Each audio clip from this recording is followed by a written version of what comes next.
interesse é relacionar direito e saúde, você está no local certo. Meu nome é Wilma Dantas, sou enfermeira sanitarista, sou advogada e estou aqui para conversar com você sobre possíveis questões que relacionam justiça e saúde ou lei e saúde. Mas vamos lá, vamos passo a passo aí, entendendo melhor essas relações. Para começar, gostaria de falar com vocês sobre PAD e procedimento ético disciplinar. Primeiramente, antes de entrar nessas duas questões que dizem de um processo de procedimentos que tem etapas, mas que não são processos judiciais, mas que dizem respeito ao profissional de saúde e sua relação no tratamento, no diagnóstico, no acompanhamento de pacientes ou até mesmo no funcionamento de clínicas e de hospitais, estabelecimentos de saúde em geral.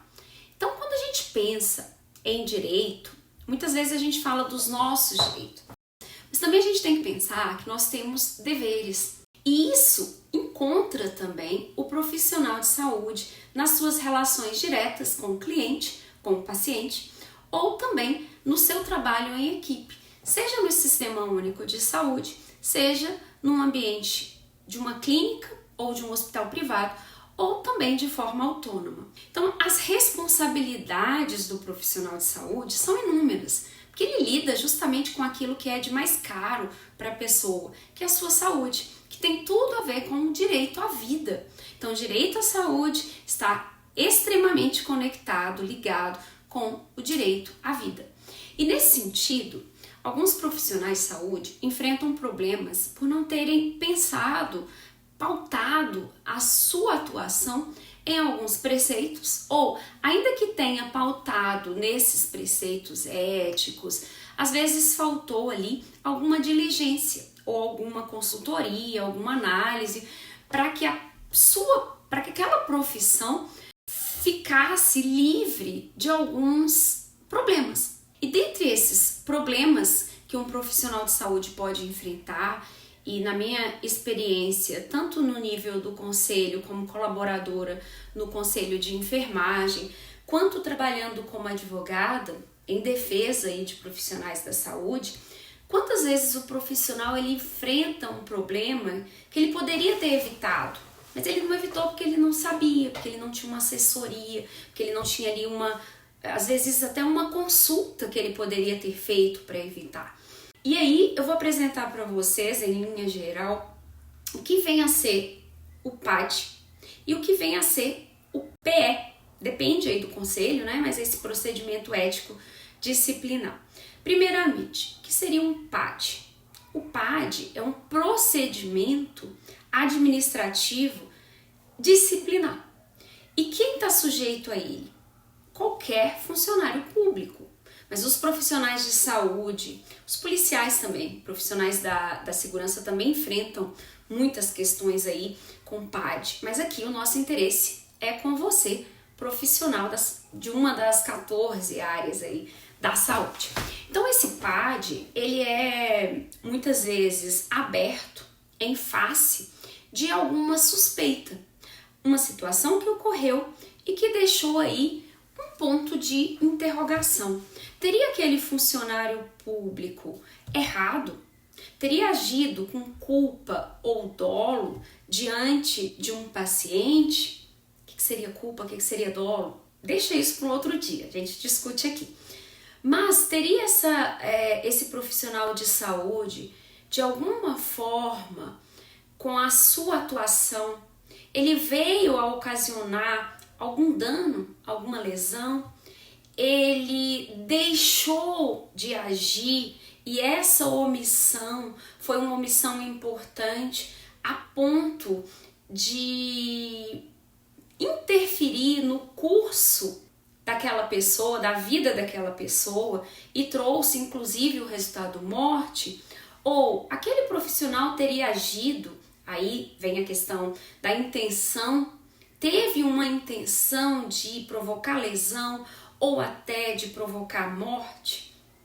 O PAD, ele vai ser ali estabelecido pelo ente federativo, seja o município, o estado, né? Por exemplo, Minas Gerais, né? Bahia, São Paulo, ou pela União, quando o funcionário tem um vínculo federal, justamente para investigar, não no âmbito judicial, não seria aí uma polícia do judiciário, uma polícia civil investigando, mas o próprio corpo administrativo abre esse PAD, esse procedimento administrativo disciplinar, e ao final esse PAD vai direcionar condutas, né? E essa conduta tem a ver com sanção. Então, na verdade, é o poder administrativo aí agindo de uma forma a poder sancionar, né, junto a esse profissional de saúde. E esse PAD ele pode ser precedido ou não de uma sindicância. A sindicância seria algo para investigar se realmente há ali um fato ligado àquele profissional que leve, né, a um resultado aí que a gente diria de indícios fáticos, né? Há ali uma ligação entre o fato ocorrido com a conduta ou a omissão daquele dado profissional de saúde, tá? Então o PAD ele pode ser direto ou ele pode ser precedido de uma sindicância. E por que o PAD é tão importante e os profissionais de saúde ficam tão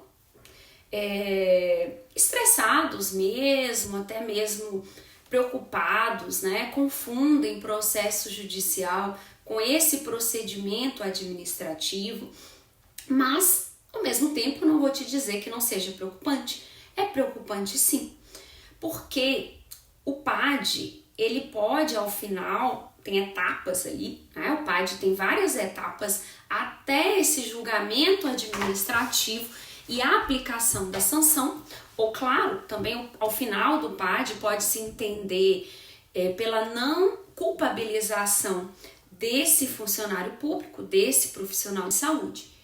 E é importante aqui, desde o início, dizer que junto ao PAD pode correr também um procedimento ético-disciplinar simultaneamente, ou ao final do PAD, o poder, o ente federativo aí, seja município, estado membro ou união, pode direcionar a um dos conselhos. Então vamos dar um exemplo aqui do enfermeiro ou do técnico de enfermagem. Ele pode estar respondendo a um PAD e às vezes não se preocupa muito, acha que não é grave, que não vai dar em nada. Ele deixa correr o PAD. Ao final ele pode inclusive, infelizmente, perder o cargo público, não poder mais exercer a sua função ali, né? Apesar de ter estudado muito para passar no concurso público, ele pode perder o direito que ele tinha de ter esse vínculo com aquele ente federativo e, ademais, ainda pode ter seu nome vinculado a um procedimento ético disciplinar, aí já num órgão de classe. No caso dos enfermeiros, o COREM, CRM, dentre outros aí, né? O Conselho de Odontologia, enfim. E aí, o que vai acontecer no âmbito do procedimento ético-disciplinar? Aí já é diferente. Você vai ter uma comissão formada dentro dessa autarquia, que são autarquias federais, todos esses conselhos, no sentido da saúde. No direito é diferente, a OAB é diferente, mas ficando aqui nos conselhos dos profissionais de saúde, a gente vai ter órgãos formados por representantes da sua profissão. E esses representantes formarão ali comissões ético-disciplinares. Cada conselho tem a sua forma de agir, tem leis específicas para isso. Mas normalmente você tem comissão de instrução, que é diferente da comissão que julga, né?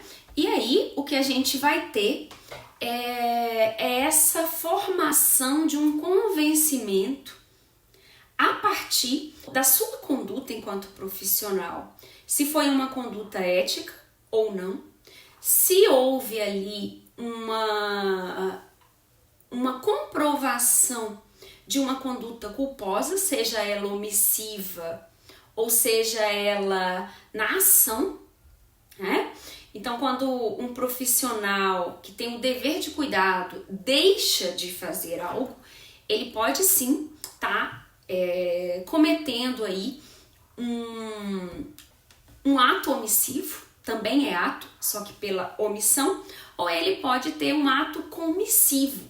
Por exemplo, ao invés de diagnosticar X, ele faz um diagnóstico errado.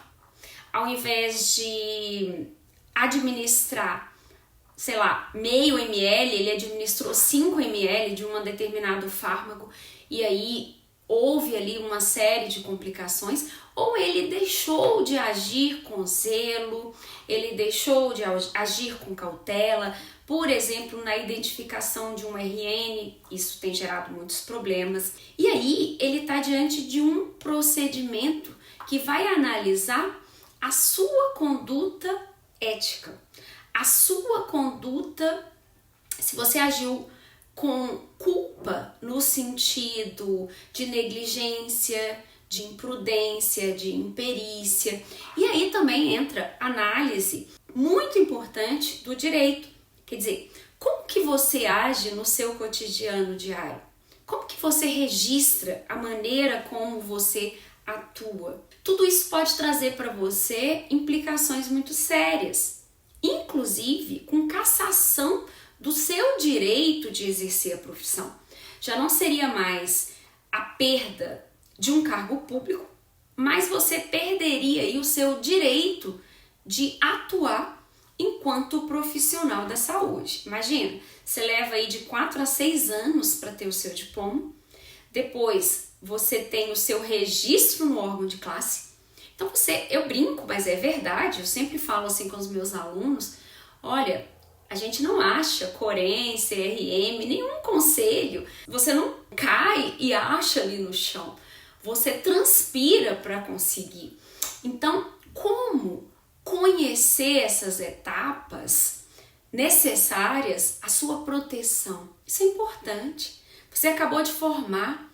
Quais são os critérios, quais são os passos que você, enquanto profissional autônomo ou enquanto equipe, precisa seguir para alcançar uma segurança profissional, atuar com tranquilidade, poder atuar o dia inteiro, trabalhar o dia inteiro e saber que você tem uma proteção. Isso é importante. Precisa sim de assessoria, você precisa sim de conhecimento, para que você não incorra nem num PAD, nem num procedimento ético disciplinar, nem mesmo num procedimento aí ou num processo já judicial. Então, se você quer conhecer mais sobre essas questões, esteja aí conosco.